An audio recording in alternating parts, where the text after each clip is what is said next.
نادي الملوك. There is still time for Real. Can they find something extra? Another corner. Each historical moment needs some context. بنك البدلاء أعصاب والكرة من مودريتش آخر كرة تمشي بالراس. Past events that add other meanings and perspectives to the moment. And the 2014 Champions League final between Madrid and Atletico is only a small part of the whole story. The story of how these two prestigious teams got to the point of being a kick or a save away from lifting the Champions League trophy.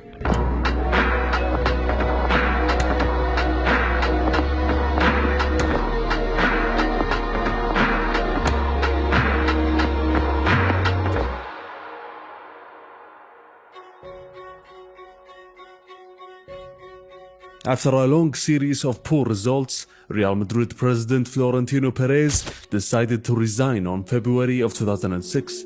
The Galacticos era was officially over. Despite the project's early success, their over-reliance on star names instead on focusing on the weaker parts of the squad led to instability on the pitch and failures in terms of results. 6-1 ha ganado el Real Zaragoza al Real Madrid. Although on the business side, the club was more successful than ever, as Madrid became the richest club in the world in 2006. However, their last sporting title came in 2003, and with several stars either dipping in form, leaving or retiring, El Merengue needed a fresh start, and that fresh start coincided with the newly elected president, Ramon Calderón, who won the elections on July of 2006. What was left of the Galacticos needed some discipline. That's why they brought in the Italian Fabio Capello for his second stint. And taking advantage of Juve's relegation, they brought both Cannavaro and Emerson from the Italian side. And with Ronaldo's problems, Capello wanted to depend on a consistent number 9, as Van Nistelrooy joined from United along with Reyes from Arsenal. The team was full of cracks and issues. As the season started negatively for Madrid, Capello started to criticize everybody. The players, the culture of the team, ex-president Perez, and even the fans. As he said, they go to the Bernabeu as if it was a theater, because they don't cheer enough. Ronaldo was not getting minutes and left for Milan in January. Cassano was off to his old antics, while Beckham wanted to leave for Hollywood to be half a movie actor, as Capello said. But the Spanish La Liga was going through a rough phase that season, as Barcelona's inconsistent form was obvious. There was a golden chance for El Merengue, despite their flaws and issues. As usual in those years, they crashed out of the Champions League in the round of 16, but a streak of positive results in the last quarter of the season pushed them towards the league title, as they won because of head-to-head results against Barcelona. A final dramatic match against Mallorca sealed the third star for El Merengue.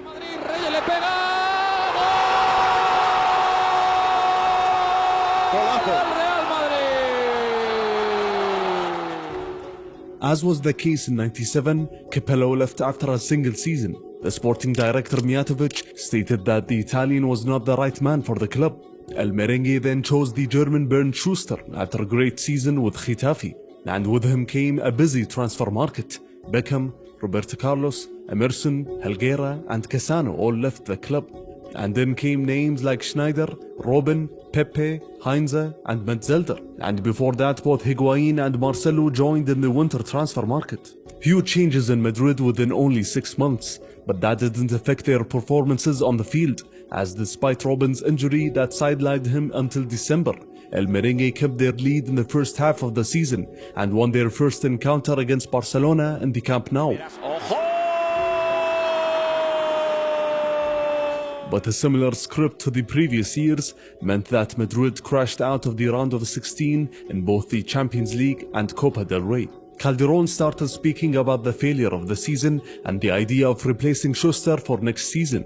And those quotes affected Madrid's results in February and March, as they lost 5 out of 8 matches, but were still competing thanks to Barcelona's inconsistent form. The La Liga title was sealed after a great comeback away at Osasuna, as El Merengue were losing until the 84th minute, but managed to mount a comeback in dramatic fashion.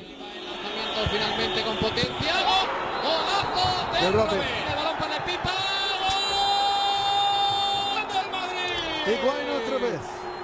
Gol del Madrid, se vuelve Rumors started circulating about Cristiano's potential arrival in the summer of 2008, but Ferguson's insistence on keeping his Portuguese star spoiled Calderon's plans. But Madrid didn't stop acquiring players, as Van der Vaart joined in the summer, while Huntelaar joined in the winter. On the other hand, the Brazilian Robinho felt that he was mistreated by the club and left for City. A second season for any Madrid manager is a rare thing, and it didn't happen since Del Bosque's days. It quickly became apparent that the German would not last long. Injuries to key players curtailed Madrid's season, as Van Nistelrooy was injured in November and was out for the season. Madrid's bad start paired with the success of Barcelona's new manager Guardiola led to Schuster losing hope in the season, as he said in October that they'll focus on the Champions League. It was not looking good there either, with 2 successive defeats against Juventus. The manager's lowest moment came when Madrid crashed out of the Copa del Rey against Division B side Real Union. Schuster's quotes pointed towards a man who wanted to be relieved of his duties. His wish was granted after back-to-back losses in the league, as Schuster was sacked in December of 2008. When new Spanish manager Juan de Ramos took over, he immediately faced some instability in the club, as President Ramon Calderón resigned from his position on January of 2009 following serious accusations made by Marca. Vicente Boluda took over and quickly announced elections for the following summer. Despite the huge defeat against Liverpool in the Champions League round of 16, Ramos managed to bring back some joy to the Bernabeu. 17 wins in 18 league matches, thanks to goals of Higuain and Raúl. This pushed Madrid closer to Barcelona in the standings before a pivotal Clásico at the Bernabeu. It was a historic night for all the wrong reasons. Oportunidad, Rigo! Puyol acaba de poner 1-3, gana el Barça 2-4. Idéntico este Barça de Pep Guardiola, 2-5 en el Bernabéu. El sexto en el Bernabéu. The La Liga was surely gone, as Madrid lost all their remaining matches and focus quickly turned to the upcoming elections, as candidate Florentino Perez was the favorite and promised a lot, as he criticized the sporting project of ex-president Ramon Calderón and said, "We must make an economic effort to do in 1 year what we should do in 3.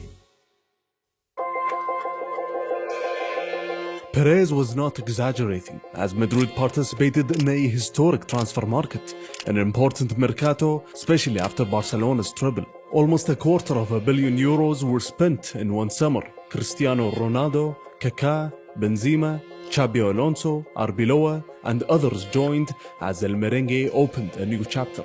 Many have left as well, as most of Calderón's signings were sold. The sporting director Mijatovic left as Valdano came back, and Manuel Pellegrini was chosen as manager.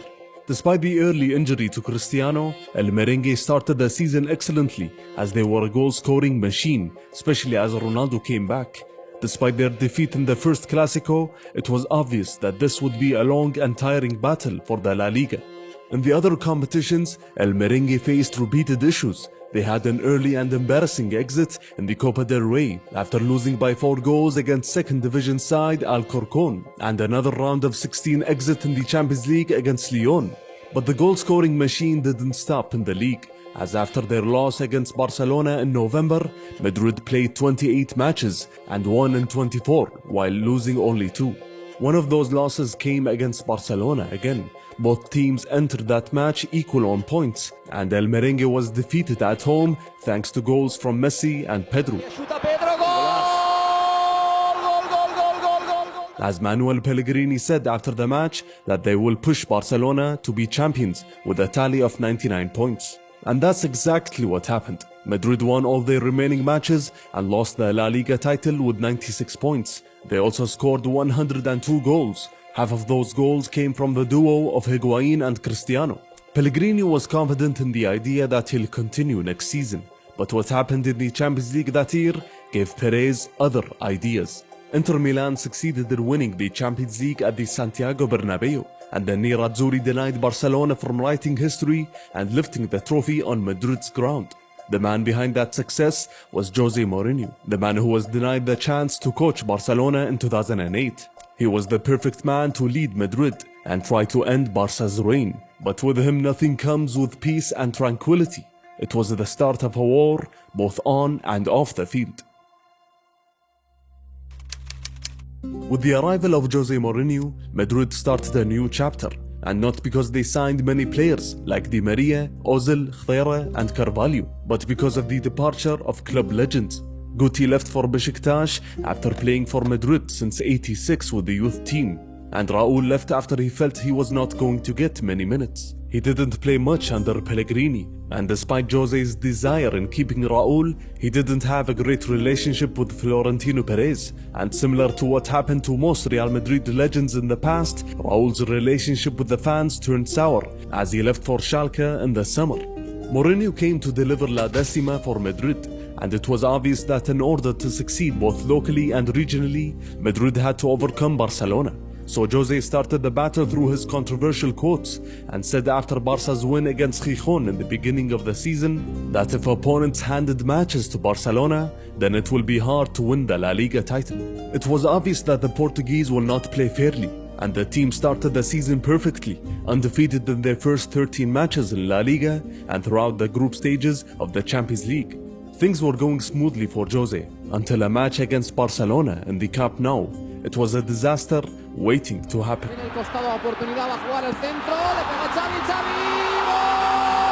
Va a encarar línea de fondo, busca el disparo, balón suelto, pega gol.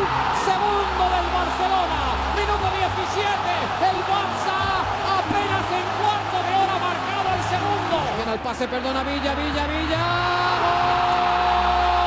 Messi, Leo Messi que se va entre dos, aguanta la entrada, mete un balón profundo. Villa para el cuarto del Barcelona. Mete el pase.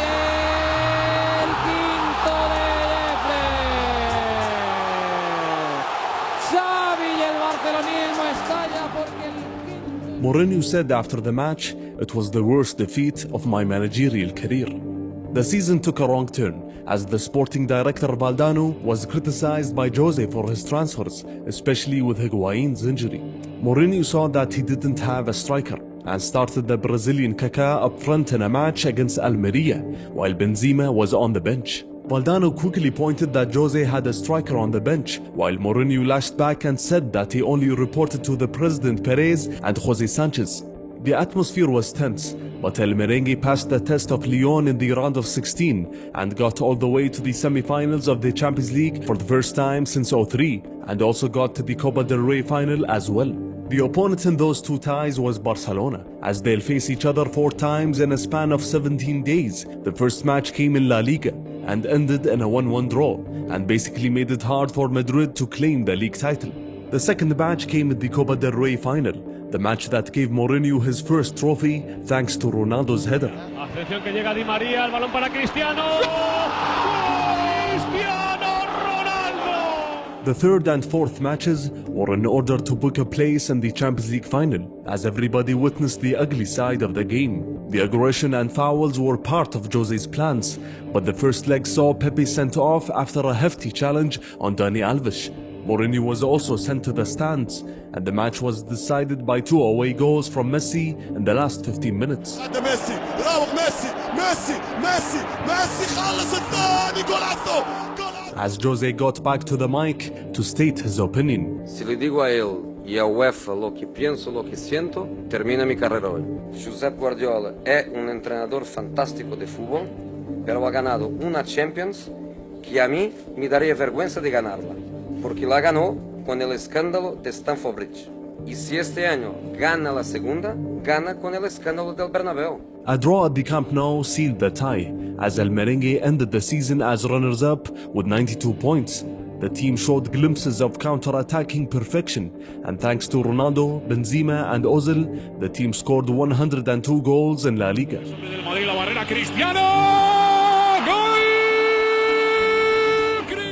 In the following season, and in order to increase the harmony of the team, Valdano was sacked, as Perez said that they wanted to give Jose more freedom, and despite that freedom, it was a quiet transfer market, as left-back Contrao joined, along with the Frenchman Varane based on Zidane's recommendation, and also Shaheen and Alton Top.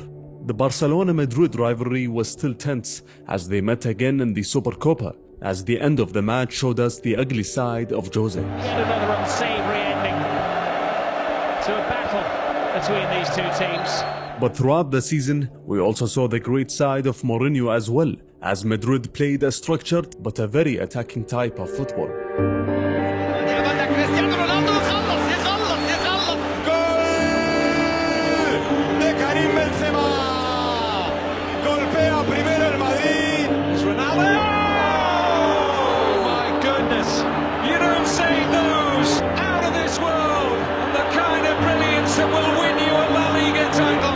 And managed to score 121 goals in La Liga only, a record that is still unbroken. The trio of Ronaldo, Higuain and Benzema scored most of those goals, with Ozil the main creator.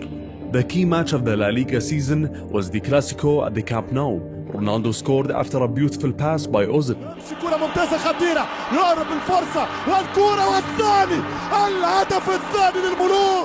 It was Madrid's first win at the Camp Nou since 2007. Madrid managed to get to the semi-finals of the Champions League again, this time facing Bayern. Following the first leg defeat by 2-1 at the Allianz Arena, Madrid got back to the Santiago Bernabeu to seal the tie. After 15 minutes, Ronaldo started the match in the best way possible. Ronaldo does score! Ozil, Ronaldo!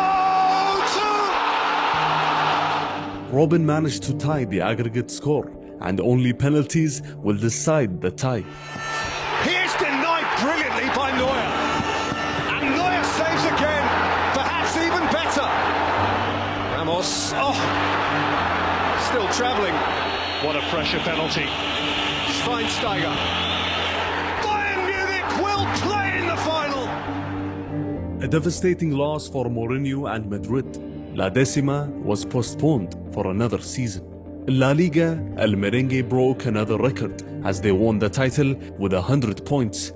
Jose's men gave it their all. Only the European Cup title was evading them.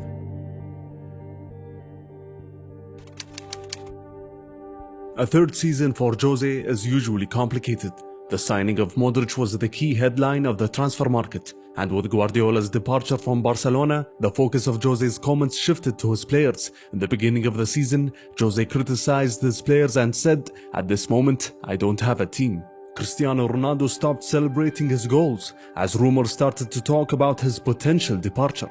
Ozil was the main victim of Jose's criticism as Ramos stood by him. That's why the Spaniard didn't play in the opening match of the Champions League. Jose suddenly decided to start bench keeper Adan in place of the captain Iker Casillas, and then came Diego Lopez in January to be the starting keeper. Para mí, Diego López me gusta más como portero que Iker Casillas. Es simples. All these internal issues culminated in Barcelona having a sizable gap in the standings, as the Catalan club were 16 points away by December. As the league title was nearly impossible for El Merengue, the focus shifted to the other competitions, as Madrid booked their place in the final of the Copa del Rey after beating Barcelona, and got to their third semi-final in a row in the Champions League. Their opponents were Borussia Dortmund, managed by the charismatic Jurgen Klopp. Mourinho was adamant on playing a low block and defend, as he does in most of the big matches throughout the season. But it failed to work against Dortmund's press, as Madrid heavily lost the first leg. The win in the second leg was not enough, as Madrid were out of this round again. The media talked about Mourinho's imminent departure, but there was one last competition to play for, as Madrid faced their neighbors Atletico Madrid in the Copa del Rey final. The match was at the Santiago Bernabeu, the stadium that meant agony for Atleti, as since 2002, the two teams faced 25 times, and the Rojiblancos haven't won once. The script was set to be rewritten as Ronaldo scored the opener, but the tensions that we saw from this team throughout the season arose again in this final, as Atletico scored the equalizer. Diego Costa, Mourinho was sent to the stands in the 77th minute as the match went into extra time, where the defender Miranda managed to score the second for Atleti. Tensions were running high again as Ronaldo was sent off in the dying minutes, and the match ended with a historic Atleti win. As Jose said after the match, "This is the worst season of my life." Now Florentino Perez started searching for a new manager, a calm manager that can control the media and fix all the internal issues within the team so the club can finally deliver La Decima.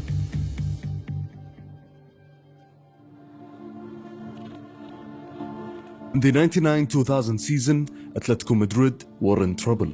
4 years prior, the Rojiblancos were living one of their best periods in history as they achieved the double for the first time in 1996. Under the manager Radomir Antic and players like Diego Simeone, Milinko Pantic and the striker Penev, Atletico won the La Liga title with a 17-point gap from their neighbors Madrid. There were no indications that a disaster was about to happen in the year 2000. It's correct that some players left after the 96 season, but the club entered the 99-2000 season in good shape. So why did the Rojiblancos fall? In the summer of 99, Atleti was built on shaky foundations. Their finances and mismanagement threatened to end the club. The controversial club president Jesus Gil was suspended in December of 99, as administrator Luis Rubi was appointed by the government to maneuver the crisis. After the investigations, it was discovered that big chunks of player salaries were being paid through offshore accounts. Yearly player salaries in La Liga at that time were around the 100,000s on average. But at Atletico, and thanks to those offshore accounts, player salaries were in the millions of euros. The administrator Luis Rubi put an end to this system immediately, and suddenly, as with any worker who gets a pay cut, the performances on the field took a hit. As weeks had passed, Atletico started racking loss after loss, and by January they were in 17th position. New manager Claudio Ranieri decided to step down on March of 2000, as he said, "I cannot do anything for the good of the club in these conditions." Antic was back again, but the club was headed in the wrong direction. Their focus on the Copa del Rey was not in the best interest of the club, especially as they got all the way to the final. At the end of April, the government decided to bring Jesus Gil back to the club, but their fate was decided against Real Oviedo. The Dutch striker Hasselbank missed a penalty in the dying minutes, and Atleti were relegated for the first time since 1934. Everyone thought that Atletico would get promoted straight back up, especially with the strength of the team, but things didn't go as planned. The club decided to sell star players like Hasselbank, Valeron, Capdevila and Solari in order to get through the season financially. A disaster of a start to the campaign pushed the club away from the top positions. Mismanagement of President Jesus Gil saw the club appoint 3 managers throughout the season. It was a tough campaign, and they failed to get promoted thanks to goal difference against Tenerife in 3rd. Club legend Kiko, who was playing that year without a salary, said that this is the strongest 2nd division of all time. But despite failing to get promoted, the fans stood by the club the whole way, as season ticket numbers rose from 27,000 tickets in the 99-2000 season to 42,500 tickets in the 2000-2001 season. And despite failing to get promoted, 45,000 season tickets were sold before their 2nd season in Segunda, which was a club record for Atletico Madrid at that time. The financial backing was significant, but the club still needed to offload players. However, Atletico made some smart signings, like the arrival of striker Diego Alonso on loan, and the club also brought back club legend Luis Aragonés to manage the team. The experienced manager gave a big chance to a 17-year-old talented academy player, whose name was Fernando Torres. Torres played a bit in the previous season, but contributed a lot in his 2nd year, as the Rojiblancos played good football throughout the season and were top of the league early on and all the way until the end, as they were finally promoted back up.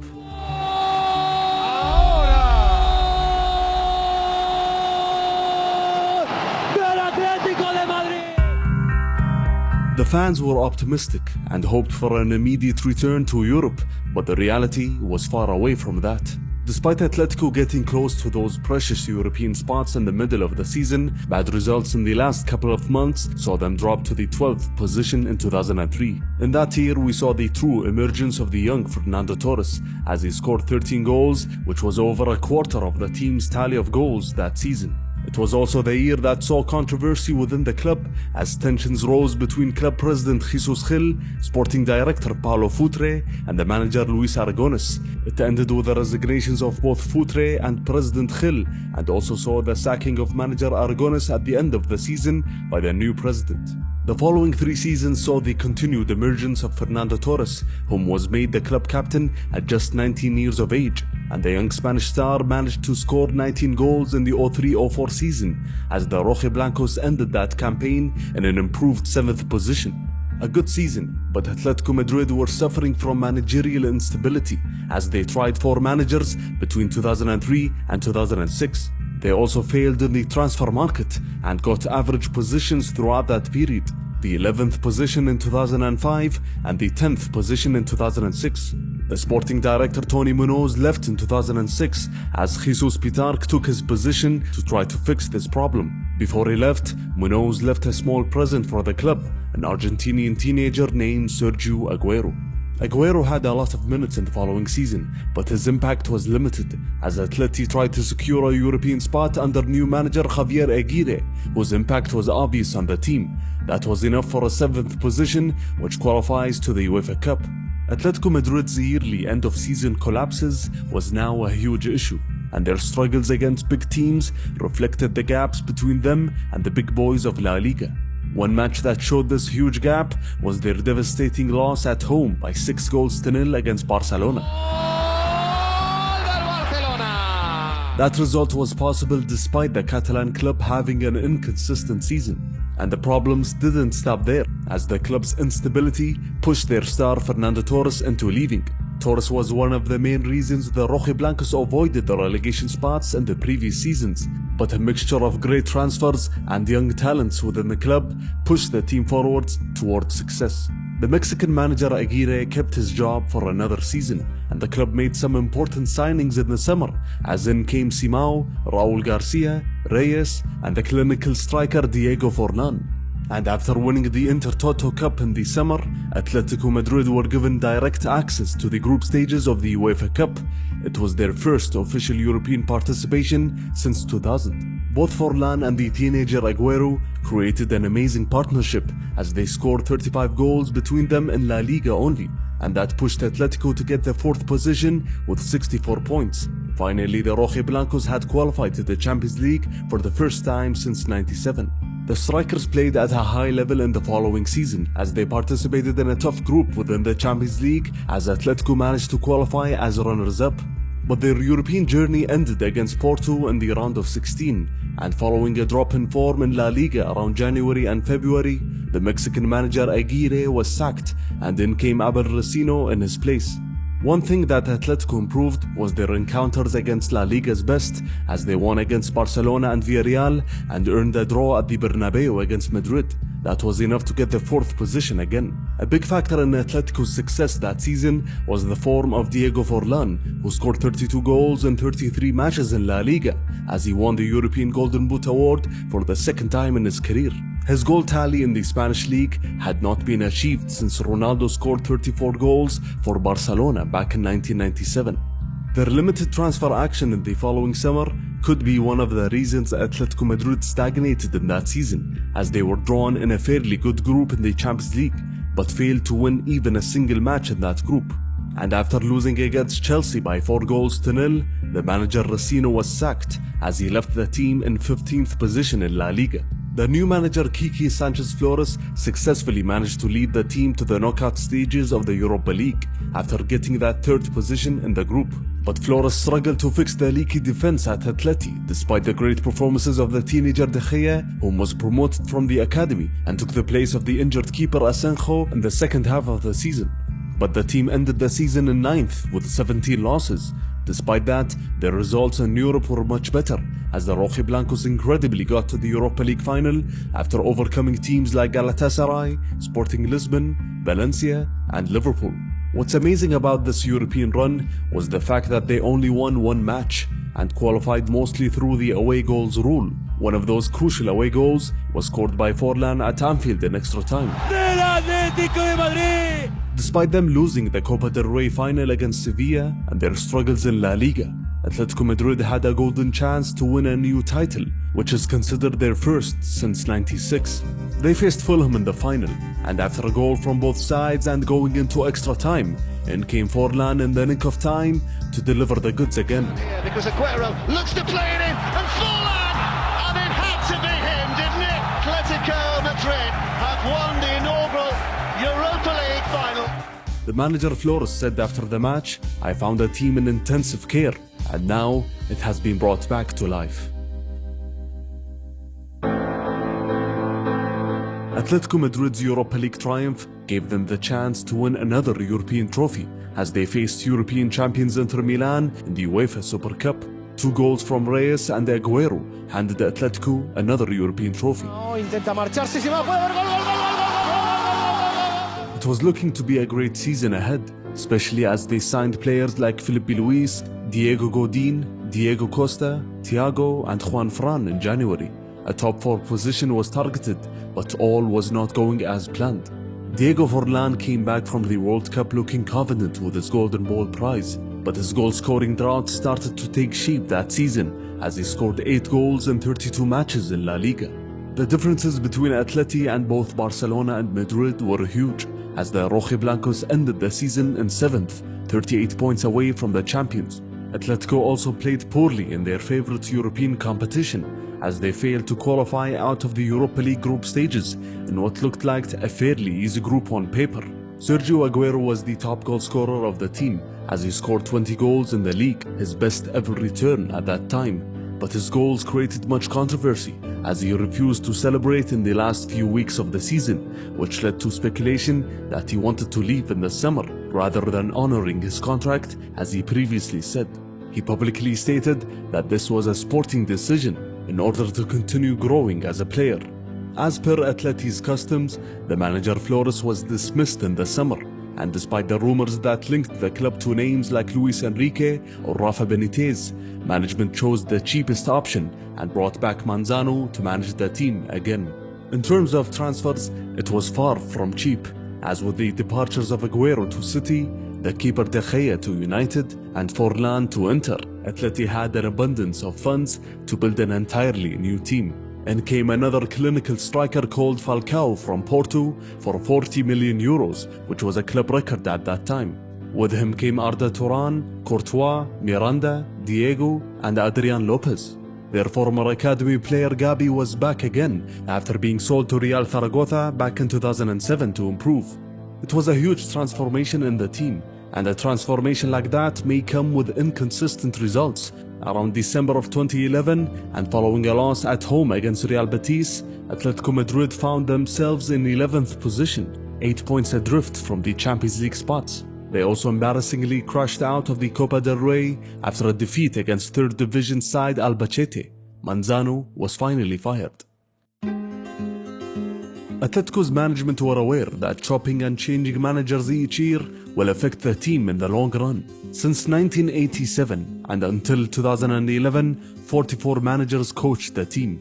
That's why the new manager had to be able to hold his position for a longer period and must be adored by the Atleti fans. That's why Chief Executive Miguel Marin convinced the President Cerezo to go for ex-player Diego Simeone.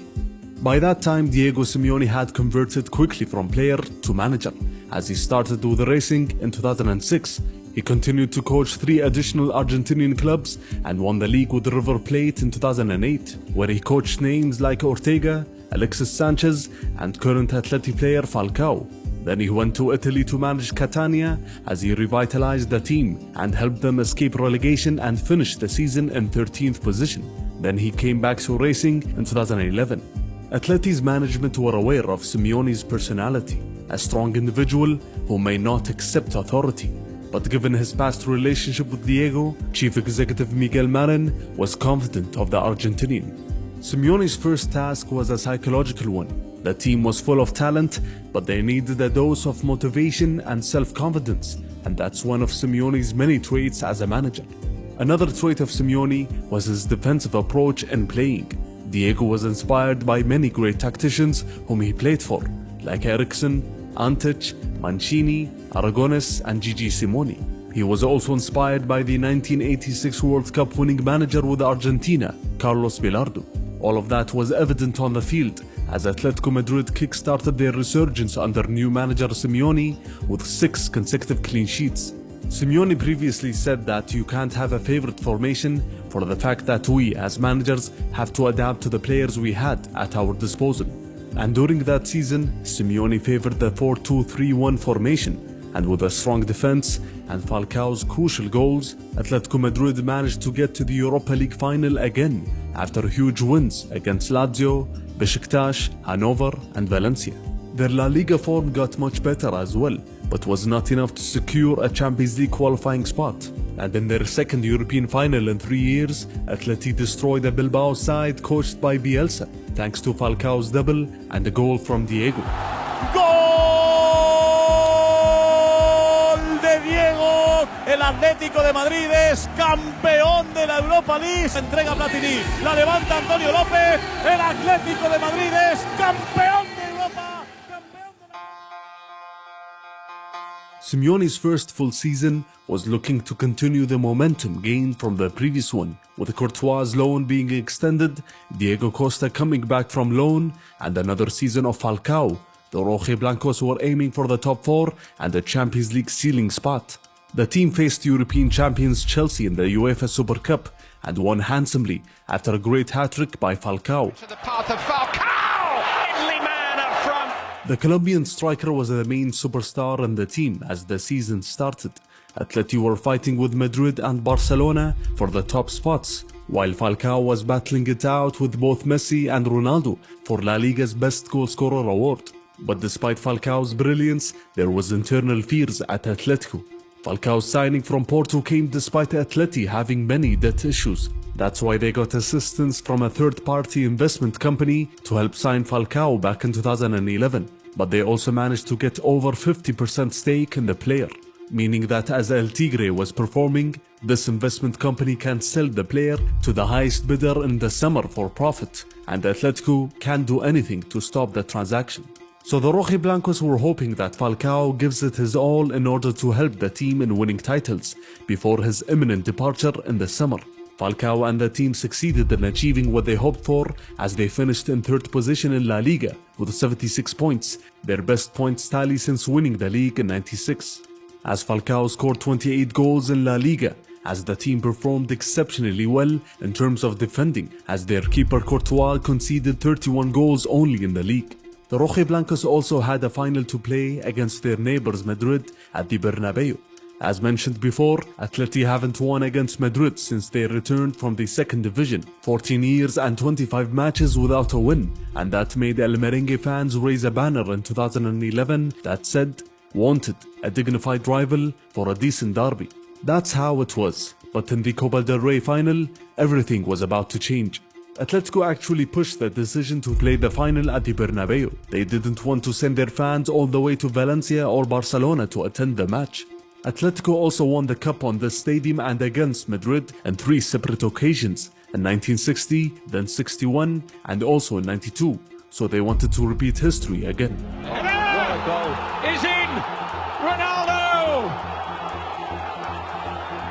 It's carried on in good vein since. Good feed here from Falcao into Diego Costa. Real chance! Goal! Diego Costa levels it up in the cup final. Koke again. Great cross, headers in! Miranda! And Atletico Madrid lead in the cup final. From Juanfran, tap in. Oh, what a save!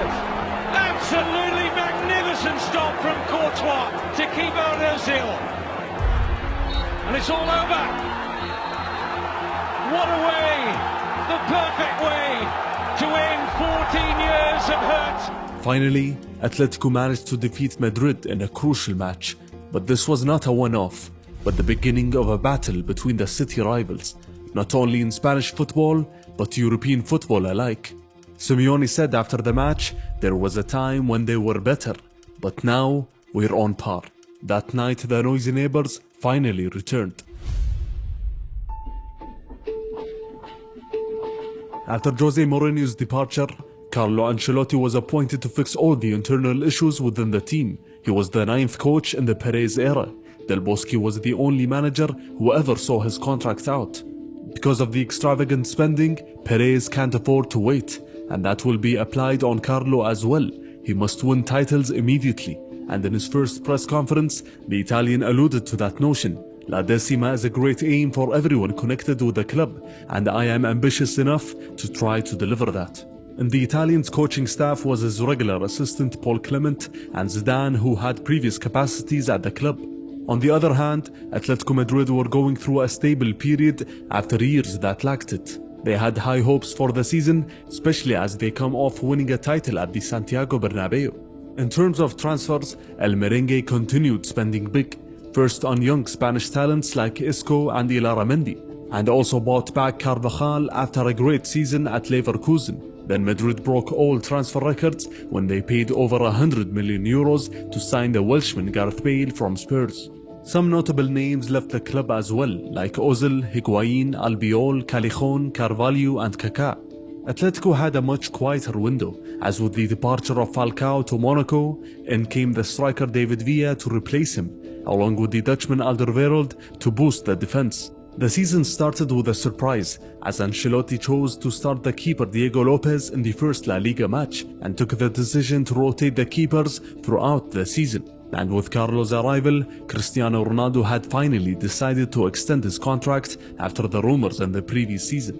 And El Merengue started the season exceptionally well, as they won 5 out of their first 6 matches in La Liga, and got maximum points in their first 3 matches in the Champions League group stage. Ronaldo was the star of the show as he scored the hat-trick against Galatasaray to raise his tally to 7 goals in 3 matches in the Champions League. Cristiano Ronaldo, great feat. Cristiano Ronaldo, that is stunning. Absolutely stunning. Atleti had a similar start, winning all 6 opening matches in La Liga and the first 3 matches in the Champions League. We saw Atleti's intentions of competing for the league title after they won against Madrid in the Bernabeu. It was Atleti's second win on the stadium in 4 months, and their second win since 1999. Diego Costa scored the winner, the striker whom proved that he was the real replacement for Falcao, as he scored 8 goals in his first 7 La Liga matches, and was on his way to reach a tally of 36 goals in all competitions that season.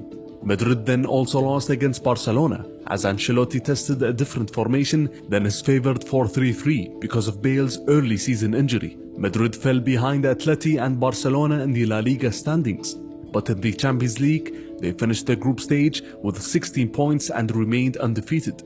Atleti matched that, 16 points and undefeated, and following the draw, Atletico faced Milan, whom were in a transitional period, while Madrid faced Schalke. In February of 2014, the positions were switched, as Atletico Madrid were struggling and fell to 3rd position. On the other hand, Madrid had established themselves as league leaders thanks to the newly nicknamed BBC Trio, and after winning his 2nd Ballon d'Or, Ronaldo was in the form of his life and firing on all cylinders. In the match against Schalke in the round of 16, he scored 4 goals as Madrid won handsomely after the 2 legs. Brilliant run this from Ronaldo! He just scores when he wants to. Atletico Madrid had easily passed the test of Milan, as we witnessed that season the true emergence of youth product Koke, whom has become an integral part of their midfield. Simeone's formations always had a defensive mindset, but he gave some attacking players freedom to create. That's why their goal-scoring record was great. It was proving to be a revenge season for El Merengue, as they faced Atletico Madrid in the semi-finals of the Copa del Rey and won by 5-0 after 2 legs. Madrid also faced Dortmund again, this time in the quarterfinals of the Champions League, as they successfully passed that test. Ronaldo! It's 3 on the night for Real Madrid. Ancelotti's men also managed to extend their unbeaten streak in all competitions to 31 matches, now leaders of La Liga, and in the semi-finals of both the Champions League and Copa del Rey. The treble was realistic. Atleti were navigating their season efficiently, and after facing Barcelona in the quarterfinals of the Champions League, Diego scored one of the goals of the season. As Atletico successfully managed to defeat the Catalan club and book a place in the semi-finals for the first time since 1974. They were also the only team left in the competition who didn't taste defeat. Madrid's treble dreams were quickly swept away after 2 consecutive losses in the league against Barcelona and Sevilla. But they still had the Copa del Rey final against Barcelona. Ronaldo missed the match because of injury, but Madrid were grateful to have the Welshman Bale, who scored a fantastic solo goal in the dying minutes.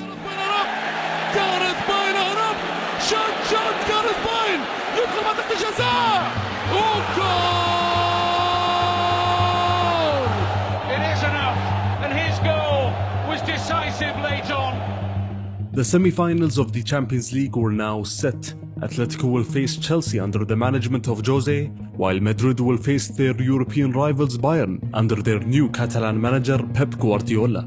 The first leg was cautious in both matches, a goalless draw at the Calderón and a single goal at the Santiago.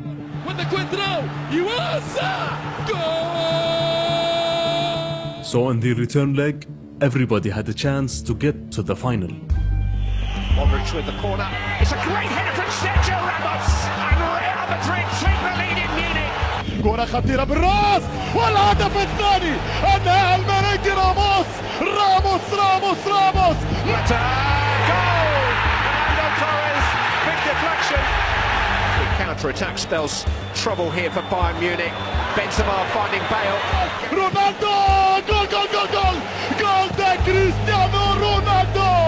La llegada que es buena, ahí está Juanfran, que queda gol de Adrián para el Atlético de Madrid. Ahí el penalti que ha pitado cometido con Costa, golpea Diego Costa. ¡Gol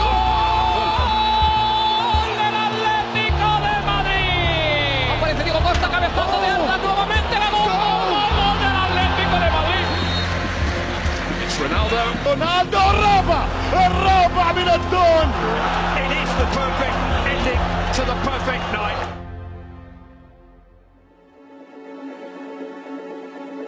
Before the European final, the Spanish La Liga had to be decided. With Madrid falling away from the lead, the race was between Atleti and Barcelona. And despite Atleti having a 4-point gap in the lead with 3 matches left, the Rojiblancos slipped up in their next 2 matches after a defeat and a draw. That meant that the last match of the season at the Camp Nou was going to decide the title. A draw was enough for Atletico, and nothing other than a win for Barcelona will do it. ليو التصوير صاروخية يا سلام قاتلة بكرة الأحلام يوسع كابي بالراس فعلا دياغو كودين يعلنها قاضي المباراة. مشاهدينا الكرام أتلتيكو مدريد بطل إسبانيا جماهير الكتالونية تحيي الفرقة المدريدية. Atletico were back to being one of Spain's elite, and now was the time to be one of Europe's elite in the Champions League final. It was Atleti's first European Cup final since 1974, when they lost against Bayern München. That 40 years of wait was the longest for any European club in history. On the other hand, El Merengue waited 12 years for another European final. It was Carlo Ancelotti's 4th final as a manager, whereas it was Diego Simeone's first Champions League final ever. He had the golden chance to join his compatriots Luis Carnilla and Helenio Herrera as the only non-European managers whom have won the title. In terms of selections, Xabi Alonso missed the final because of a yellow card suspension. Khedira took his place in the midfield, whereas Atleti's captain Gabi came back from suspension, and Diego Costa managed to recover from injury to start the match, while Arda Turan was not physically ready to be involved. La décima for Madrid, or the first for Atleti. The Estadio da Luz will uncover the secrets of this final. It is Real Madrid who get us underway. The Stadium of Light in Lisbon is Madrid's for an evening. Diego Costa has been forced off. This is a major blow. The gamble hasn't worked. Adrian Lopez comes on in his place. A change after only 9 minutes. Not too serious.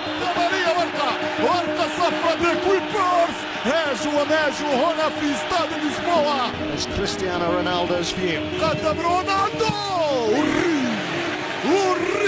Koke has to be careful. Too many free kicks.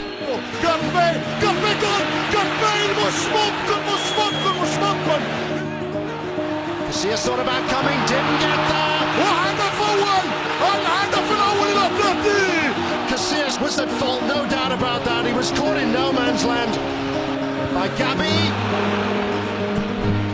Terrific challenge there by Felipe of the 3 frontmen, but here's a chance. It's a fabulous run by Di Maria, and he's held back. Ronaldo, he couldn't get there. Here's Bale. Gareth Bale's in. No! Well, he's having the chances. We've got to put that down to a 3rd one. There's still time for Real. Can they find something extra?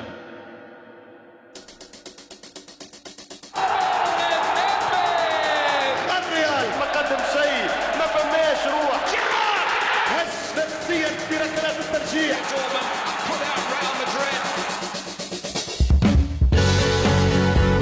يمشي بالراس، جولاتو del Merengue. ريال مدريد. ينطلق الشوط الثالث.